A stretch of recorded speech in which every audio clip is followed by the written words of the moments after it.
அனைவருக்கும் வணக்கம். நேற்றுக்கு மிக முக்கியமான நியூஸ் வந்திருந்தது.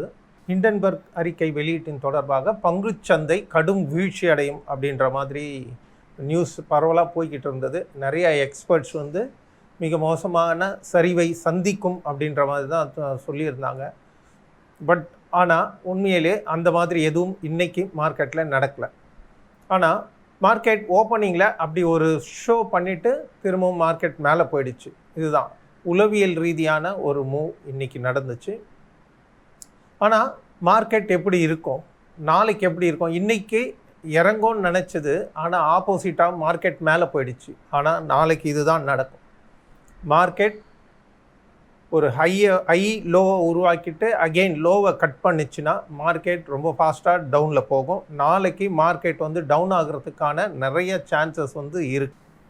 நாம் என்னைக்கு எது நடக்கும் அப்படின்னு நினைக்கிறோமோ அது அந்த மாதிரி நடக்காது. மார்க்கெட் ரொம்ப ஈஸியாக சீட் பண்ணிவிட்டு போய்கிட்டே இருக்கும். ஆக பல பேரும் அப்படி ஒரு எண்ணத்தை உருவாக்கினதின் அடிப்படையில் மார்க்கெட் சைக்காலஜிக்கலாக ஆப்போசிட்டாக பிஹேவ் பண்ணி பல பேருக்கு இன்றைக்கி நஷ்டத்தை ஏற்படுத்தியிருக்கு. கால் ஆப்ஷன் எடுத்தவங்களுக்கும் அது மார்க்கெட் மேலே போயிருந்தாலும் கூட கால் ஆப்ஷன் எடுத்தவங்களுக்கு கூட பெரிய அளவில் இன்றைக்கி எந்த ஒரு ப்ராஃபிட்டும் பார்த்துருக்க முடியாது. புட் ஆப்ஷன் எடுத்தவங்களுக்கு எக்கச்சக்கமான லாஸ் இன்றைக்கி நடந்திருக்கும்.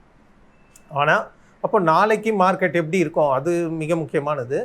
நாளைக்கு என்னுடைய கணிப்பின்படி நாளைக்கு பங்குச்சந்தை நல்லாவே ஏறணும். கிட்டத்தட்ட ஒரு 200 points to 300 points market down சைடில் மூவ் ஆகிறதுக்கான வாய்ப்புகள் இருக்குது. அதுவும் கண்டிப்பாக மார்க்கெட் ஒரு ஃபஸ்ட் ஓப்பனிங்கில் வரக்கூடிய ஒரு லோவை அகெயின் லோவை கட் பண்ணணும். இது மிக முக்கியமானது. இந்த லோவை கட் பண்ண பிறகு தான் மார்க்கெட் நல்ல ஃபாஸ்ட்டில் டவுன் சைடில் மூவ் ஆகும். ஆக நாளைக்கு எப்படி இருக்குன்றதை நாம் பார்ப்போம். நன்றி.